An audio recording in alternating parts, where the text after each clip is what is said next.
শুভ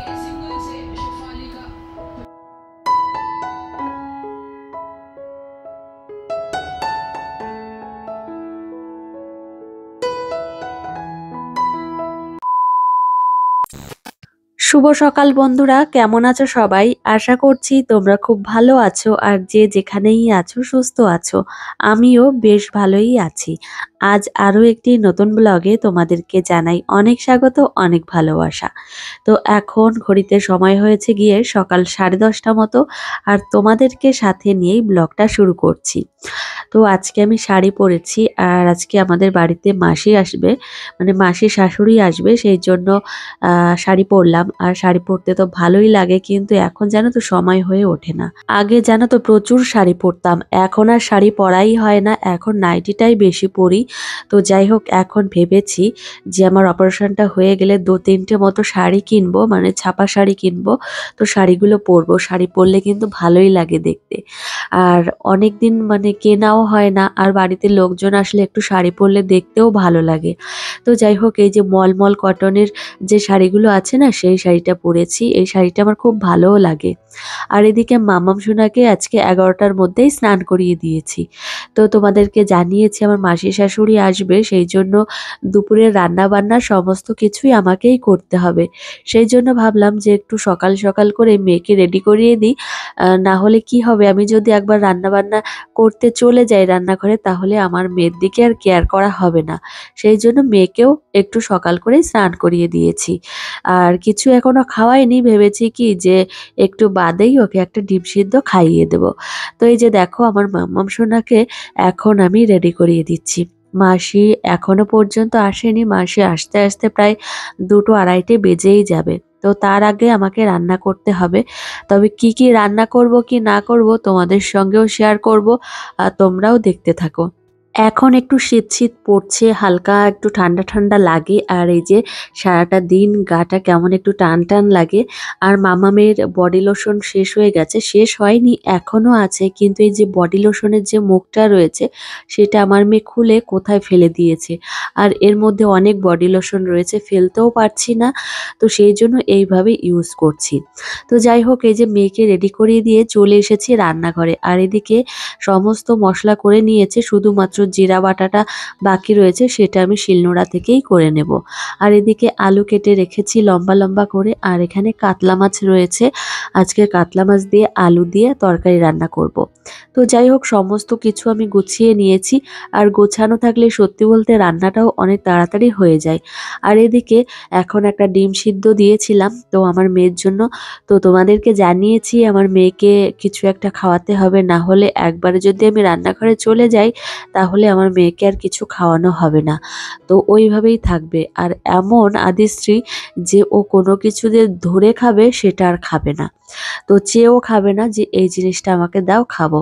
তো সেই জন্য আমি একটা ডিম সিদ্ধ যে করলাম, এখন আমার মেয়েকে গিয়ে খাইয়ে দেব।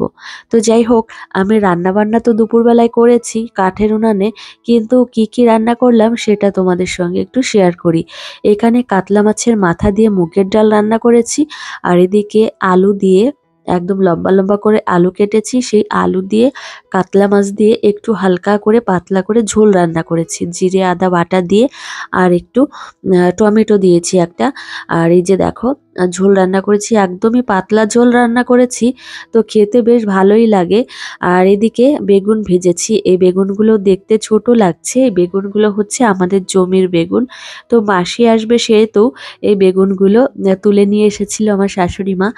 মাসি থাকে হরিদ্বারে, তো বাড়িতে তেমনভাবে আসেও না, ওই বছরে একবার আসে, হয়তো 10 দিনের ছুটি নিয়ে আসে, তেমনভাবে থাকেও না।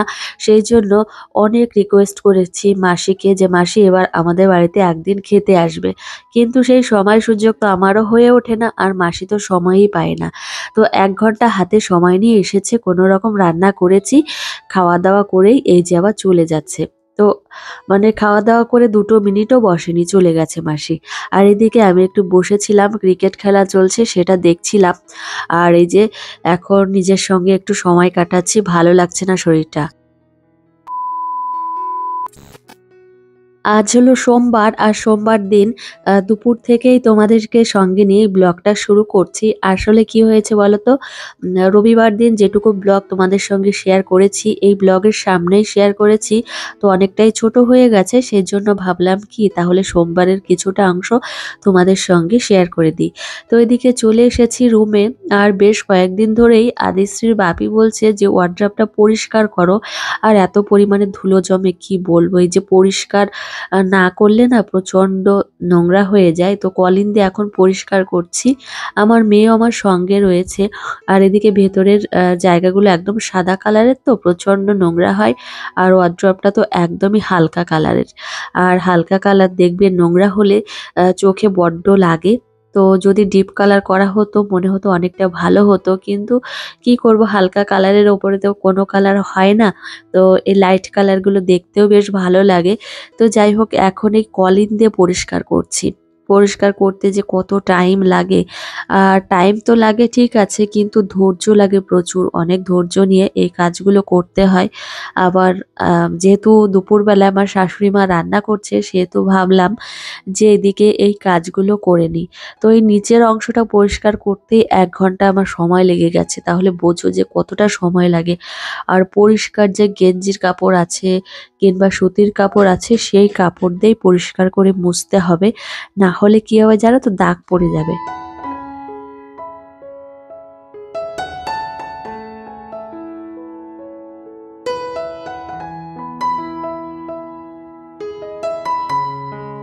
সামনেই আমার অপারেশন করাতে হবে, সেই জন্য ভাবলাম যে টুকটুক করে একবারে তো সম্ভব নয়, তো আস্তে আস্তে করে এই কয়েকদিনের মধ্যে ঘরগুলো একটু পরিষ্কার করে নেব।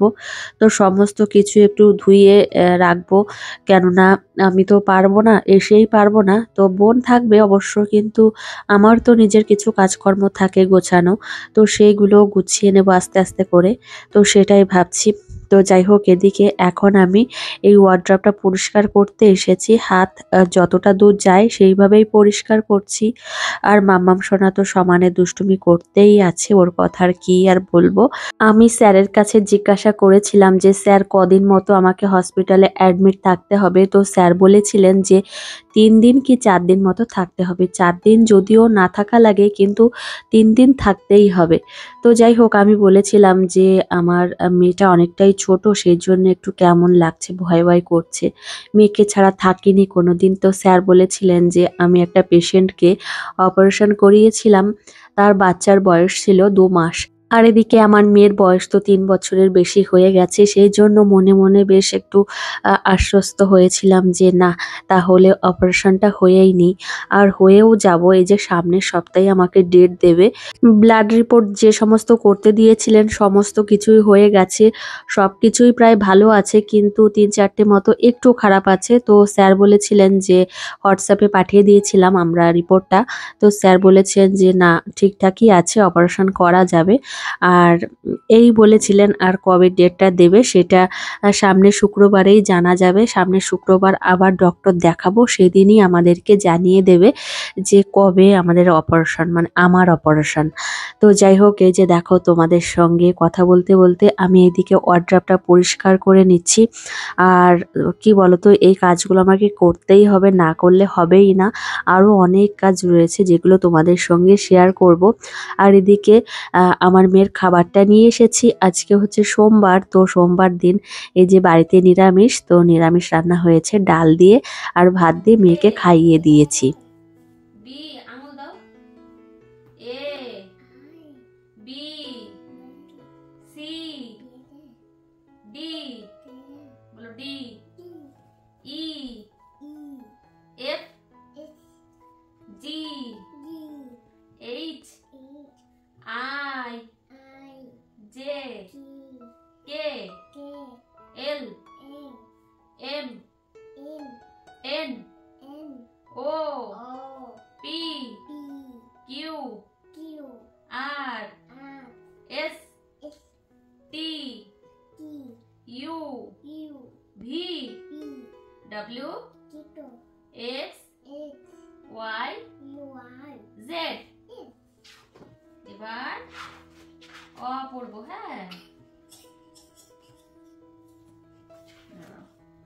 ওয়া ওয়া এই যে ওয়া ওয়া আ হর্ষই দীর্ঘই রস্যৌ দীর্ঘ রি লি এ ওই ওই এটা ওই ওই ও ও ও ও অ ওয়া আ আই হর্ষই ক ক খ খবে গ ঘ বাবান বলো ঘ খ ওমো ওমো চ ওমা আঙুল দিয়ে পড়তে চ টই ছ বান বলো ছ খ জ জ এখানে জ জ ঝ ট ইয় আজকে সন্ধ্যার সময় মেয়েকে নিয়ে বই পড়াতে বসেছিলাম। দেখেছো আদিশ্রী এখন কত ভালো করে বই পড়তে পারে।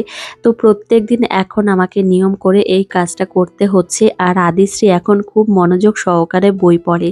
তো যাই হোক বন্ধুরা, আজকের ব্লগটি আর বেশি বড় নয়, এখানেই শেষ করব। তোমাদের কেমন লেগেছে অবশ্যই জানিও। তোমাদের সঙ্গে দেখা হবে পরের ব্লগে। টাটা।